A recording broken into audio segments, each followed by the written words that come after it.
Hello, good morning class. आज हम करने जा रहे हैं क्लास 4th का लेसन 10th।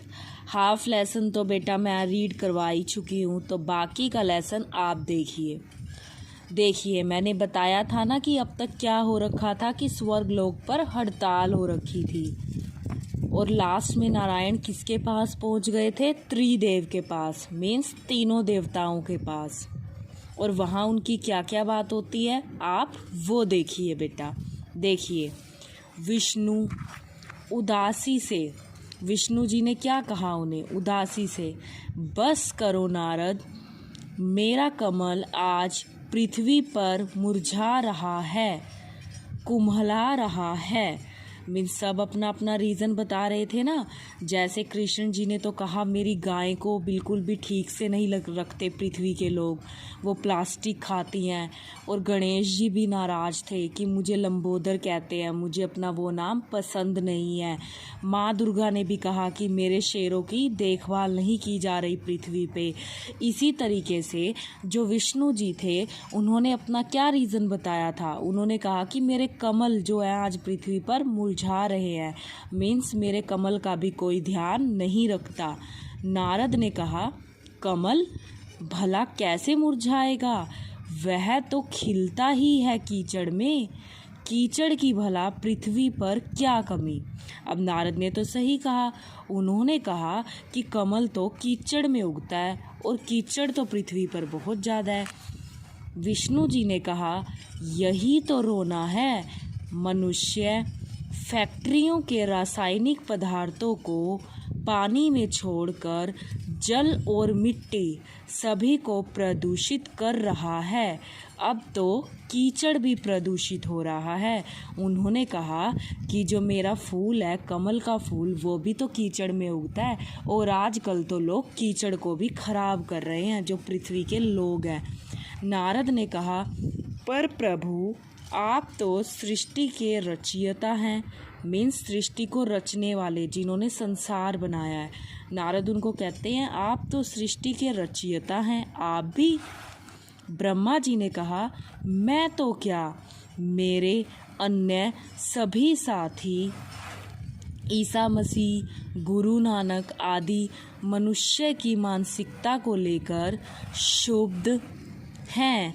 आज मानव की हिंसक और स्वार्थी प्रवृत्ति इतनी बढ़ चुकी है कि वह प्रकृति के संरक्षण की बात ही नहीं सोच पा रहा।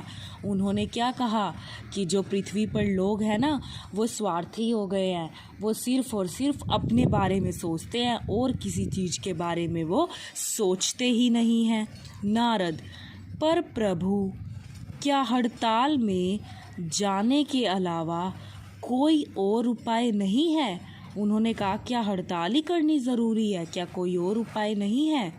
मनुष्य को चेतने का एक मौका तो दिया ही जाना चाहिए, कुछ तो सोचिए। उन्होंने कहा कि मनुष्य को एक मौका तो आपको देना ही चाहिए।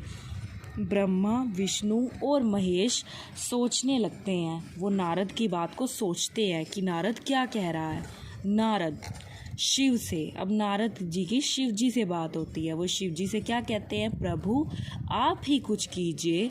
आपको याद है ना जब देवताओं और दानवों में युद्ध हुआ था और समुद्र मंथन के बाद बंटवारा हो रहा था, तब आपने ही विष को अपने गले में रख लिया था और देवताओं की रक्षा की थी। अब उन्होंने शिव जी को कहा कि आप तो कुछ सोचिए, कम से कम आप तो कुछ कर ही सकते हैं इसमें।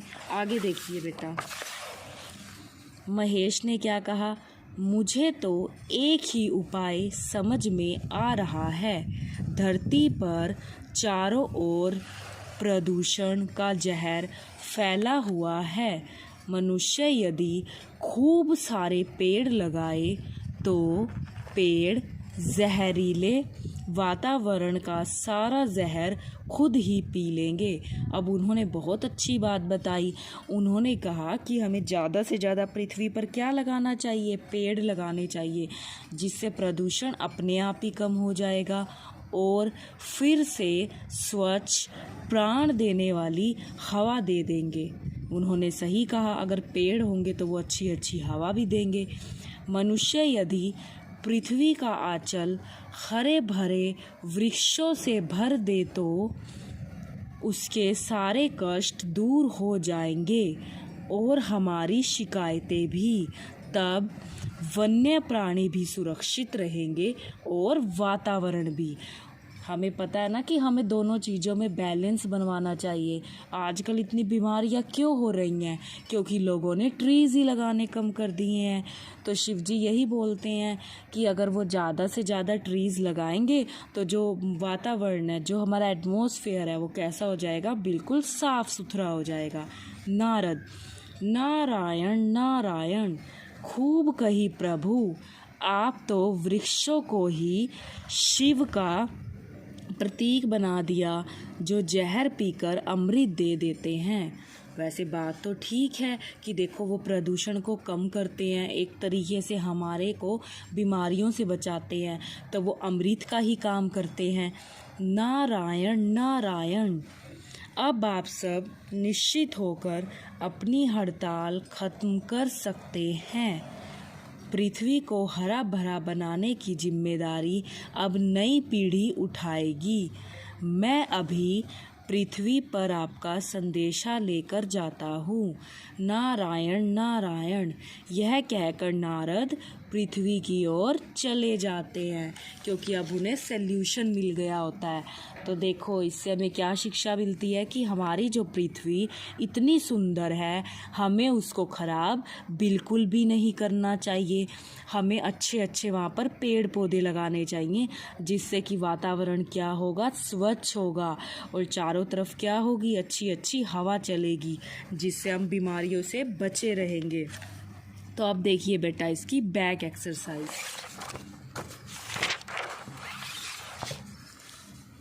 देखिए बेटा, इसमें जो हमारे नए शब्द आए हैं, सन्नाटा। सन्नाटा का मतलब है शांति और चुप्पी। जो भी आपको इजी लगे आप इनमें से लिख सकते हैं। विघ्न विनाशक। विघ्न विनाशक किसको बोलते हैं? बाधाओं को दूर करने वाला।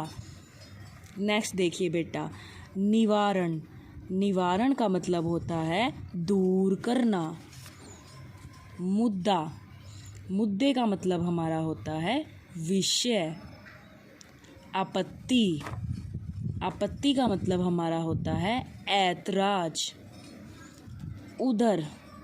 उदर का मतलब बेटा हमारा होता है पेट। फुआर। फुआर का मतलब होता है छोटी छोटी बूंदें, जो बारिश में आती है ना, छोटी छोटी बूंदें, उनको बोलते हैं हम फुआर। अनाचार। अनाचार का मतलब होता है बेटा बुरा कार्य। प्रदूषित। प्रदूषित का मतलब होता है गंदी हवा। छिद्र। छिद्र का मतलब होता है बेटा छेद। अनर्थ। अनर्थ का मतलब हमारा होता है बुरा। जांच पड़ताल। जांच पड़ताल का हमारा मतलब होता है छानबीन करना। आगे देखिए बेटा, विशारद। विशारद का मतलब होता है उत्तम या फिर श्रेष्ठ, जो भी आपको ज़्यादा अच्छा लगे। अपराध। अपराध का मतलब होता है कसूर। समाधान। समाधान का मतलब होता है हल। सृष्टि। सृष्टि का मतलब होता है संसार। पालक। पालक का मतलब होता है पालन करने वाला। संहारकर्ता। संहारकर्ता होता है नाश करने वाला। कक्ष। कक्ष का मतलब होता है बेटा हमारा कमरा। रचयिता। रचयिता का मतलब होता है रचना करने वाला। आगे देखिए, शुद्ध। शुद्ध का मतलब होता है परेशान। प्रकृति। प्रकृति का मतलब हमारा होता है कुदरत। आगे देखिए बेटा, संरक्षण। संरक्षण का मतलब होता है रक्षा करना। दानव। दानव का मतलब होता है राक्षस। वन्य प्राणी। वन्य प्राणी का मतलब होता है जंगल में रहने वाले जीव, उनको हम बोलते हैं वन्य प्राणी। अब देखिए बेटा इसके मौखिक क्वेश्चंस। फर्स्ट क्वेश्चन है, नारद जी किसके लिए लड्डू लेकर आए गए थे? हमें पता है कि लड्डू किसको बड़े पसंद होते हैं, गणेश जी के लिए। वो गणेश जी के लिए लड्डू लेकर गए थे बेटा। आगे देखिए, आसमान की नीली छतरी में किसके कारण छिद्र हो गए हैं? प्रदूषण के कारण। नीली छतरी में छेद हो गया था, किसके कारण? प्रदूषण के कारण, क्योंकि लोगों ने गंदगी बहुत कर रखी है पृथ्वी के ऊपर। आगे देखिए बेटा, किसने अपनी नाभि कमल का त्याग कर दिया? विष्णु जी ने। विष्णु जी ने ही अपनी नाभि कमल का त्याग कर दिया था बेटा। आगे देखिए, समुद्र मंथन के समय विष को अपने गले में किसने रख लिया था? शिवजी ने। शिवजी ने ही तो किया था ऐसा। आगे देखिए बेटा इसके लिखित क्वेश्चन। स्वर्ग में चारों ओर सन्नाटा क्यों छाया था? स्वर्ग में, इधर बेटा हमें क्या लिखना है, स्वर्ग में हड़ताल होने के कारण चारों ओर सन्नाटा छाया हुआ था। हमें पता है कि वहाँ इतनी शांति, इतना सन्नाटा क्यों था, क्योंकि स्वर्ग में हड़ताल होने के कारण चारों ओर सन्नाटा छाया हुआ था। आगे देखिए बेटा, गणेश जी का हड़ताल पर जाने का क्या कारण था? गणेश जी को पृथ्वीवासियों द्वारा लंबोदर कहे जाने पर ऐतराज था। इसी कारण से वह हड़ताल पर गए थे, क्योंकि मैंने बताया था उन्हें किस चीज़ का बुरा लगा था। वो यही कहते थे कि गणेश जी को पृथ्वीवासियों द्वारा लंबोदर कहे जाने पर ऐतराज था। इसी कारण वह हड़ताल पर गए थे, क्योंकि उन्हें पसंद नहीं था बिल्कुल भी कि पृथ्वीवासी उन्हें लंबोदर कहते हैं। आगे देखिए बेटा, इंद्र ने अपनी हड़ताल का क्या कारण बताया था? इंद्र ने कहा, मनुष्य द्वारा प्रदूषण फैलाने से आसमान की छतरी में छेद हो गए हैं, इसी कारण वह हड़ताल पर थे। उन्होंने क्या कहा? उन्होंने कहा कि मनुष्य द्वारा प्रदूषण के कारण जो नीली छतरी है उसमें क्या हो गए हैं, छेद हो गए हैं, इसीलिए वह हड़ताल पर थे। आगे देखिए, नारद जी की बात सुनकर कृष्ण जी को गुस्सा क्यों आ गया? नारद जी के यह कहने पर कि स्वर्ग में सारे सुख आपके कदमों पर हैं, श्री कृष्ण को गुस्सा आ गया। यही बात सुनकर उन्हें गुस्सा आ गया, क्योंकि उन्होंने कहा कि आपके पास तो सारे सुख हैं, इस वजह से। आगे देखिए, माँ दुर्गा की उदासी का क्या कारण था? उनकी उदासी का कारण शेरों की संख्या दिन प्रतिदिन कम होना था, क्योंकि शेरों की खाल बेची जा रही थी।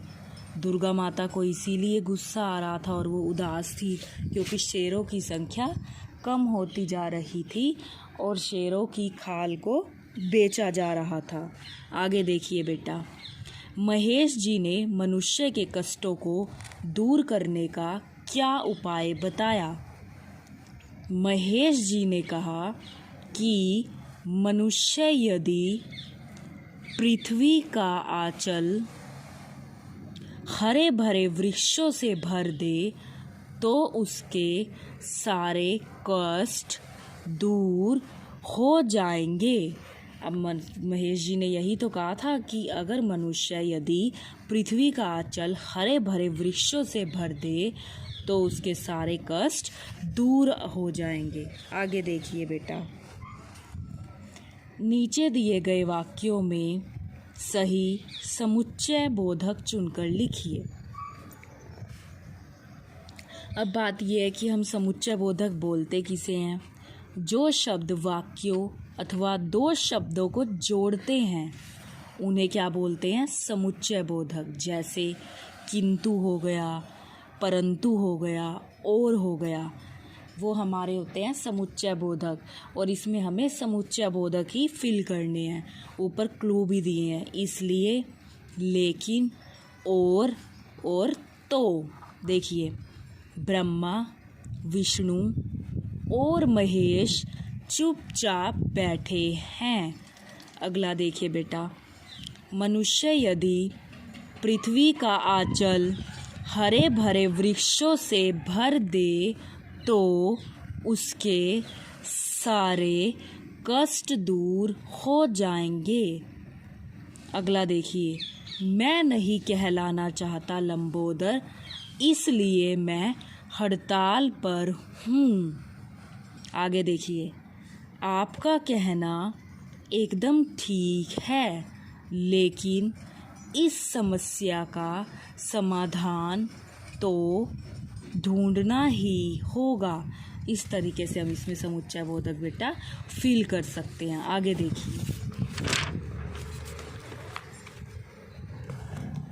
अब उसने कहा है, नीचे दिए गए वाक्यों में सही स्वर्नाम शब्द लिखिए। स्वर्नाम समझना पड़ेगा पहले तो, जो हम नाम की जगह पर यूज़ कर सकते हैं, जो हम संज्ञा के स्थान पर बेटा यूज़ कर सकते हैं। जैसे मैं, हम, तुम, वे, इस तरीके के जो वाक्य होते हैं। जैसे देखिए, डैश सब हड़ताल पर हैं, मैं, वह या हम।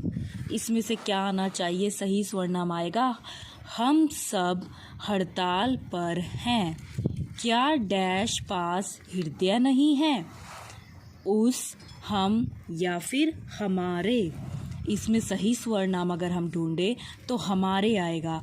क्या हमारे पास हृदय नहीं है? डैश कहना एकदम ठीक है, मैं, आपका या आप। इसमें सही बेटा आएगा आपका। आपका कहना एकदम ठीक है। डैश आपके लिए लड्डू लाया हूँ, मैं आपके लिए लड्डू लाया हूँ। आगे देखिए, प्रत्येक पंक्ति में उस शब्द को चुनकर रोंग लगाइए जो समानार्थी नहीं है, यानी कि जो सेम नहीं है। जिसका सेम मीनिंग है उस पर नहीं रोंग लगाना, जिसका सेम मीनिंग नहीं है उस पर रोंग लगाना है। जैसे देखिए, शेर, शेर का ही नाम सिंह भी होता है और शेर का ही नाम केसरी भी होता है, लेकिन कपि उसका नाम नहीं है, तो कपि पर रोंग आ जाएगा। आगे देखिए, समुद्र का नाम सरोवर, रत्नागर या सागर।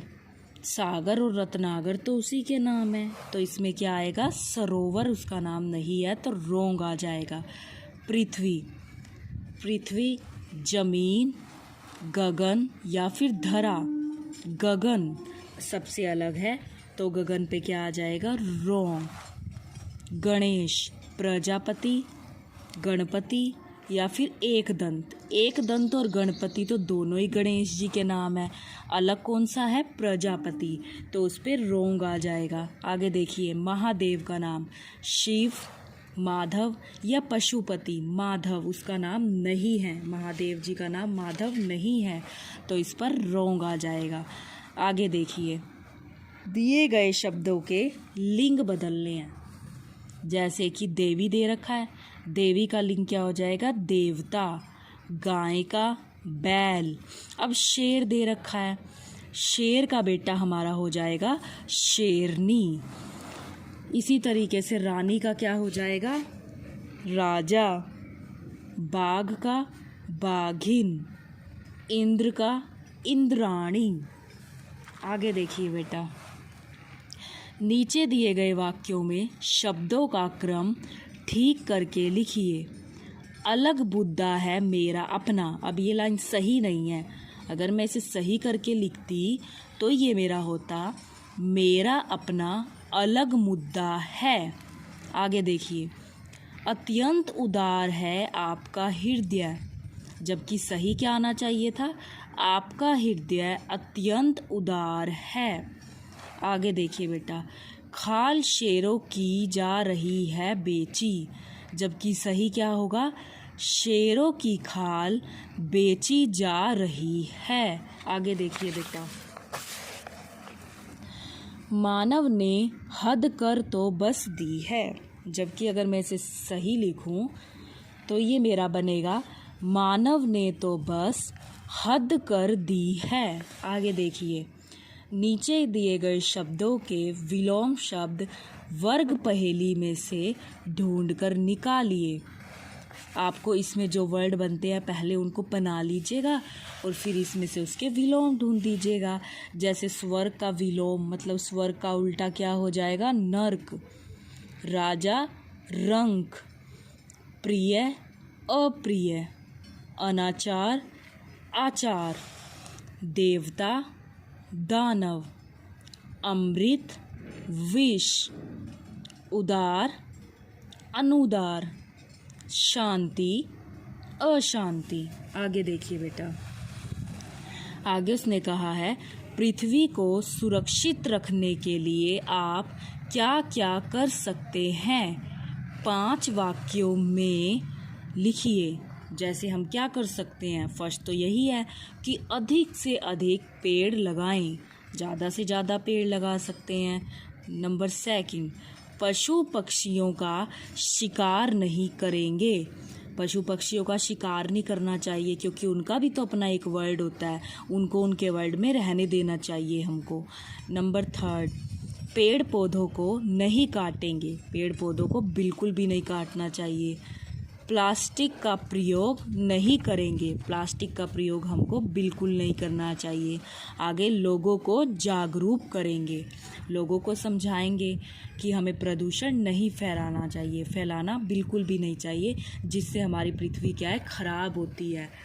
तो अब आपको करना क्या है बेटा, आपको इसके नए शब्द और क्वेश्चन आंसर्स नोटबुक में लिखने भी हैं और लर्न भी करने हैं, और पूरी की पूरी बैक एक्सरसाइज भी आप लर्न करेंगे, अच्छे से लर्न करेंगे। जब हमने ये कहानी पढ़ी तो हमें इस कहानी से ये शिक्षा मिली कि हमारी पृथ्वी बहुत ब्यूटीफुल है, भगवान ने उसे बहुत सुंदर बनाया है, हमें भी उसको सुंदर बनाए रखना चाहिए, हमें उसको बिल्कुल भी ख़राब नहीं करना चाहिए। एक तो वो गंदी लगेगी, दूसरा उसको ख़राब करने में हमारा ही नुकसान है। देखो आजकल इतनी बड़ी बड़ी बीमारियां हो रही हैं, ये किस वजह से हो रही हैं, क्योंकि लोगों ने पेड़ छोड़े ही नहीं हैं, लोग पेड़ों को काटते जा रहे हैं। जबकि हमें खुद पता है कि पेड़ों से तो हमें बहुत सारी चीज़ें मिलती हैं, ऑक्सीजन मिलती है। और आप खुद सोचिए, आपने एक प्लांट लगा दिया तो वो आपको बस उसकी थोड़ी सी तो केयर मांगता है ट्री आपसे, क्या कि उसको टाइम पर पानी दो। तो जब वो बड़ा हो जाता है तो देखो आपको कितने मीठे मीठे फल देता है वो, और देखो कितनी अच्छी अच्छी हवा भी मिलती है हमें ट्रीज से। तो हमारा नेचर बहुत ब्यूटीफुल है, भगवान ने हमारी दुनिया को बहुत सुंदर बनाया है, हमें उसको ख़राब नहीं करना चाहिए, हमें उसको अच्छा रखना चाहिए। तो आपको भी अपने आसपास बहुत सारे ट्रीज़ लगाने चाहिए बेटा। तो आपको ये पूरी बैक एक्सरसाइज लर्न करनी है और नए शब्द और क्वेश्चन आंसर्स नोटबुक में लिखने भी हैं और लर्न भी करने हैं। आई होप आपको ये स्टोरी अच्छी लगी होगी बेटा। Thank you, have a nice day.